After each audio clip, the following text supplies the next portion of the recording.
کہ ماں باپ جب تک زندہ رہتے ہیں تو بیٹے سے کوئی تکلیف ملی، بہو سے کوئی تکلیف ملی، اس تکلیف کو یہ ایک دوسرے سے بیان کر کے اپنی تکلیف اور اپنا غم ہلکا کر لیتے ہیں۔ لیکن اگر ان دونوں میں سے کوئی ایک اس دنیا سے چلا جائے،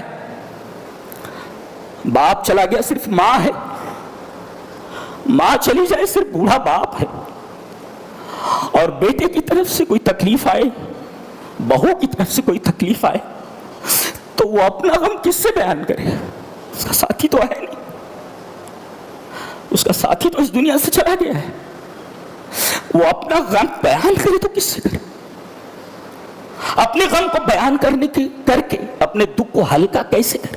اس کا ساتھی تو ہے نہیں۔ لہذا دونوں اگر موجود ہوں، ماں باپ دونوں اور بوڑھے ہوں، تو دونوں تمہارے حسن سلوک کے مستحق ہیں، اور اگر ان دونوں میں سے کوئی ایک اس دنیا سے چلا جائے، ماں یا باپ، تو تمہارے حسن سلوک کے سب سے زیادہ مستحق یہ ہے، اس لیے کہ وہ تنہا ہے، اندر اندر گھٹیں گے، وہ اپنا غم کسی سے بیان بھی نہیں کر سکتے۔ نہیں بچا، اللہ تبارک و تعالی نے احدہما کا تذکرہ پہلے کیا ہے، کلاہما کا بات کیا ہے۔ چلیے ان آیات کی تشریح کر لیتے ہیں جو ہم نے خطبہ مسنونہ کے بعد پڑھی ہے، اور یہ آیات سورہ بنی اسرائیل کی ہیں۔ وَقَضَىٰ رَبُّكَ أَلَّا تَعْبُدُوا إِلَّا إِيَّاهُ وَبِالْوَالِدَيْنِ إِحْسَانًا، تیرے رب نے یہ حکم دیا ہے، یہ فیصلہ کر لیا ہے، کیا کہ اللہ کے علاوہ کسی کی عبادت نہ کرو۔ پتہ یہ چلا کہ سب سے پہلا حق، سب سے مقدم حق اللہ کا حق ہے، اور اللہ کا سب سے بڑا حق یہ ہے کہ آدمی اللہ کے ساتھ کسی کو شریک نہ کرے، صرف اسی کی عبادت کرے۔ وَبِالْوَالِدَيْنِ إِحْسَانًا، یہ دیکھیے ماں باپ کے ساتھ حسن سلوک کی اہمیت اتنی ہے کہ اللہ تبارک و تعالیٰ نے اپنی توحید کے بعد ماں باپ کے ساتھ حسن سلوک کو بیان فرمایا، جس سے ماں باپ کے ساتھ حسن سلوک کرنے کی اہمیت اور اس کی قدر و قیمت معلوم ہوتی ہے۔ اللہ نے اپنی توحید کے بعد ذکر فرمایا ہے کہ میرے حقوق میں سب سے پہلا حق یہ ہے کہ میرے ساتھ کسی کو شریک نہ کیا جائے، اور بندوں میں سب سے زیادہ حق اگر کسی کا ہے تو ماں باپ کا ہے۔ پھر آگے تشریح فرمائی گئی، اما یبلغن عندک الکبر احدہما او کلاہما، ان میں سے ایک بڑھاپے کو پہنچ جائے، او کلاہما، یا دونوں پہنچ جائیں۔ آپ نے قرآن حکیم کا فلسفہ دیکھا ہے، پہلے کہا گیا ایک مل جائے، کیا کہنا چاہیے تھا؟ دو ہی رہتے نا پہلے، بعد میں ایک ہوتے ہیں جی، پہلے دو رہتے ہیں نا ماں باپ، ان میں سے کوئی ایک اس دنیا سے چلا جاتا ہے تب ایک ہوتا ہے، تو ترتیب کیا ہونی چاہیے؟ دونوں مل جائیں، یا ان دونوں میں سے ایک مل جائے، ایسا نہیں کہا، بلکہ ان دونوں میں سے ایک بڑھاپے کو پہنچ جائے یا دونوں بڑھاپے کو پہنچ جائے۔ دیکھو ایک کا تذکرہ پہلے کیا ہے، یہ بتانے کے لیے کہ ماں باپ جب تک زندہ رہتے ہیں تو بیٹے سے کوئی تکلیف ملی، بہو سے کوئی تکلیف ملی،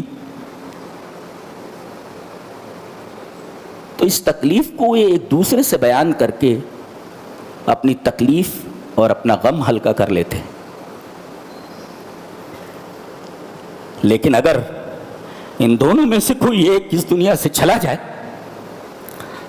باپ چلا گیا صرف ماں ہے، ماں چلی جائے صرف بوڑھا باپ ہے، اور بیٹے کی طرف سے کوئی تکلیف آئے، بہو کی طرف سے کوئی تکلیف آئے، تو وہ اپنا غم کس سے بیان کرے؟ اس کا ساتھی تو ہے نہیں، اس کا ساتھی تو اس دنیا سے چلا گیا ہے، وہ اپنا غم بیان کرے تو کس سے کرے؟ اپنے غم کو بیان کر کے اپنے دکھ کو ہلکا کیسے کرے؟ اس کا ساتھی تو ہے نہیں۔ لہذا دونوں اگر موجود ہوں، ماں باپ دونوں اور بوڑھے ہوں، تو دونوں تمہارے حسن سلوک کے مستحق ہیں، اور اگر ان دونوں میں سے کوئی ایک اس دنیا سے چلا جائے، ماں یا باپ، تو تمہارے حسن سلوک کے سب سے زیادہ مستحق یہ ہے، اس لیے کہ وہ تنہا ہے، اندر اندر گھٹیں گے، وہ اپنا غم کسی سے بیان بھی نہیں کر سکتے۔ نہیں بچا، اللہ تبارک و تعالی نے احدہما کا تذکرہ پہلے کیا ہے، کلاہما کا بات کیا ہے۔ اما یبلغن عندک الکبر احدہما او کلاہما، ان دونوں میں سے ایک مل جائے، جبکہ ترتیب کیا تھی؟ دونوں پہلے رہتے ہیں نا، تو دونوں ملے یا ایک ملے، اس لیے کہ مرنے کے بعد پھر ایک رہتا ہے نا، ترتیب بھی ہونی چاہیے، لیکن ترتیب کو بدل کر کے اللہ تبارک و تعالی نے پہلے کہا کہ ایک مل جائے، تو پتہ یہ چل، یہ کیسی کتاب ہے، سبحان اللہ، حقوق بیان کرنے کا انداز کیا ہے؟ دیکھیں شارٹ ہے لیکن اتنا سویٹ ہے کہ پوچھو نہیں، سویٹنس کی داد نہیں دی جا سکتی. وَقَضَىٰ رَبُّكَ أَلَّا تَعْبُدُوا إِلَّا إِيَّاهُ وَبِالْوَالِدَيْنِ إِحْسَانًا إِمَّا يَبْلُغَنَّ عِندَكَ الْكِبَرَ أَحَدُهُمَا أَوْ كِلَاهُمَا فَلَا تَقُل لَّهُمَا اف. اف نہیں کہہ سکتے آپ ان کو، اف نہیں بول سکتے آپ، ہوں نہیں بول سکتے آپ. کیوں؟ اس لیے کہ ہوں سے ایسا احساس ہوتا ہے کہ آپ ماں باپ سے بور ہو چکے ہیں، ماں باپ آپ کے اوپر بوجھ ہیں، تبھی تو کہہ رہے ہیں اف. بچے چھوٹے رہتے ہیں، اسی وجہ سے آگے وہی حوالہ دیا گیا، صغیر کا حوالہ دیا گیا. فلا تقل لهما اف، اف بھی مت کہو. ولا تنہرہما، اور انہیں ڈانٹو نہیں. وقل لهما قولا کریما. یہ دیکھو فرق کر دیا گیا. لوگوں سے جب بات کرو تو قول حسن ہو، اور ماں باپ سے بات کرو تو قول کریم ہو. جی وقل لهما قولا کریما وقولوا للناس حسنا. لوگوں سے بات کرو تو قول حسن ہو، اور ماں باپ سے بات کرو تو قول کریم ہو. دونوں میں فرق کیا ہے؟ قول حسن کا مطلب ہوتا ہے لفظ بھی اچھا ہو اور معنی بھی اچھا ہو. جی چاہے غیر مسلم سے بات کریں چاہے مسلم سے بات کریں، ایسی بات کریں کہ آدمی کا دل خوش ہو جائے، لفظ بھی اچھا اور معنی بھی اچھا ہو. کبھی کبھی ایسا ہوتا ہے کہ معنی اچھا ہوتا ہے مگر لفظ اچھا نہیں ہوتا ہے، اس وجہ سے اس کو قول سدید کہتے ہیں. جیسے کہا جائے کسی بوڑھی عورت کو کہا جائے اماں آپ کو کیا تکلیف ہے، یہ ٹھیک ہے، یہ قول سدید ہے. اور اے میرے ابا کی بیوی، یہ دیکھیے حقیقت ہے، یہ حقیقت ہے. ماں کس کو بولتے ہیں؟ باپ کی بیوی کو بولتے ہیں. وہ چپل اٹھا لے گی وہ کہ میں تیرے باپ کی بیوی ہوں کیا؟ دیکھو ماں کہنے پر اسے کوئی اعتراض نہیں، لیکن آپ نے کہا کہ اے میرے باپ کی بیوی، یہ قول سدید نہیں ہے. بات بالکل حق ہے لیکن یہ قول سدید نہیں ہے، سیدھی بات نہیں ہے یہ. تو ایک بات ہوتی ہے کہ لفظ اچھا نہیں ہوتا، معنی اچھا ہوتا ہے. اے ماں اور اے میرے باپ کی بیوی، دونوں میں فرق ہے. ایک قول ہے اور ایک قول سدید ہے. جی اور ایک قول حسن ہے، معنی اچھا ہو اور لفظ بھی اچھا ہو.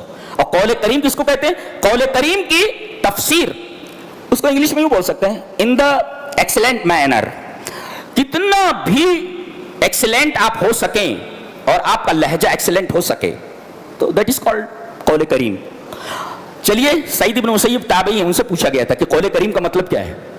سئل سعید بن المسیب رحمہ اللہ عن القول الکریم فقال قول العبد المذنب للسید الفظ.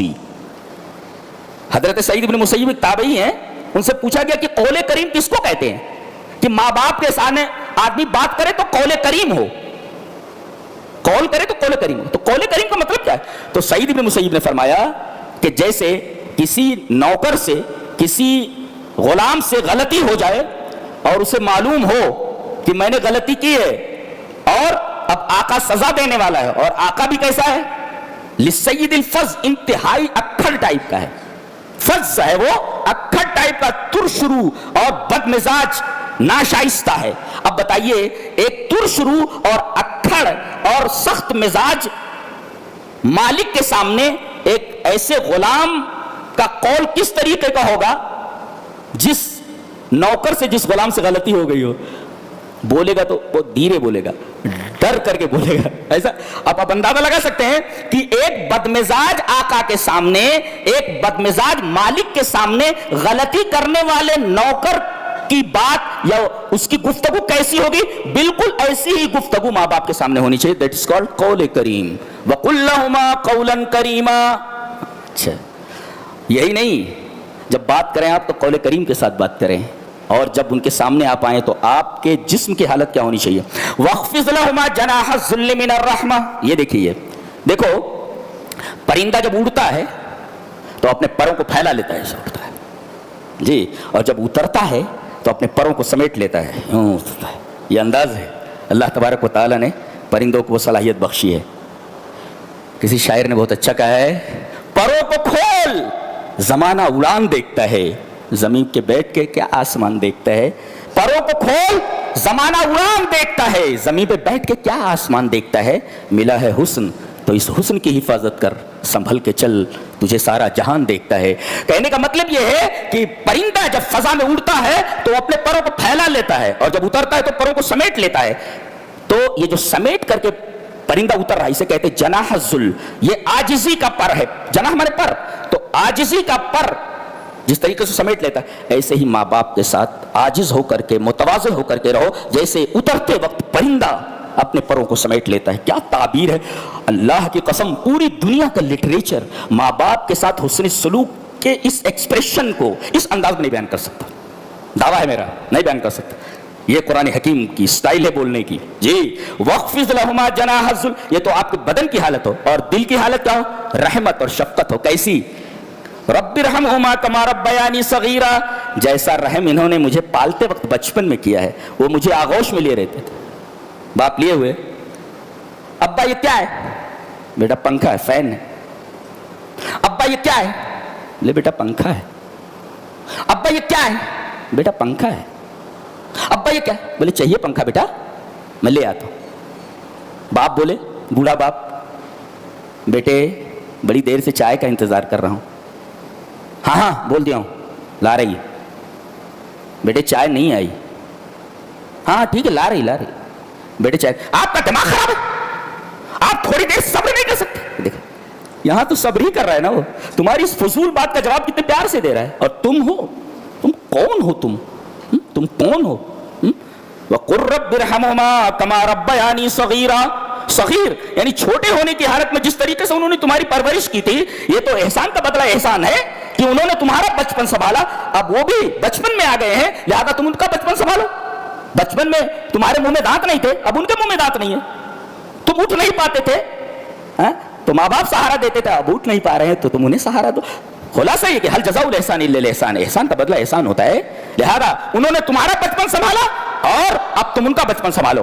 اور میں اپنی ماں اور بہنوں سے کہوں گا، خاص طور سے ان معلمات اور ان عالمات سے جو کسی گھر میں جانے کے بعد صرف اپنے حقوق بیان کرنے لگتی ہیں، در حقیقت وہ مرأۃ ہیں مگر مرأۃ الصالحہ نہیں ہے۔ اس لیے کہ مرأۃ الصالحہ وہی ہوتی ہے جس کے اندر گھر کو بنانے کی صلاحیت ہوتی ہے، اور گھر کو اسی وقت بنایا جا سکتا ہے جب اس عورت کے اندر، اس لڑکی کے اندر قربانیوں کا جذبہ ہو، ہر ایک کے لیے قربانی دے۔ اس کے بعد ایک بات آگے کہی گئی، ربکم عالم بما فی نفوسکم، اللہ جانتا ہے تمہارے دلوں میں کیا ہے۔ یہ کہہ کر کے بات بتائی گئی کہ کبھی کبھی ایسا ہوتا ہے کہ منہ سے ماں باپ کے تعلق سے کوئی ترش کلمہ نکل جاتا ہے، غفلت میں یا جذبات میں آ کر کے، کہا کہ فوراً اللہ سے توبہ کرو۔ ان تکونوا صالحین فانہ کان للاوابین غفورا، ماں باپ کے تئیں اگر کوئی غفلت ہو جائے اور کوئی ترش کلمہ نکل جائے تو فوراً اللہ سے توبہ کرو۔ توبہ ضروری ہے جی، اللہ معاف کرنے والا ہے۔ یہ خانگی اور آئلی نظام پر ایک ہلکا سا تبصرہ تھا۔ اللہ تبارک و تعالی ہمیں نیک عمل اور اچھی سمجھ کی توفیق عطا فرمائے۔ وآخر دعوانا الحمدللہ رب العالمین۔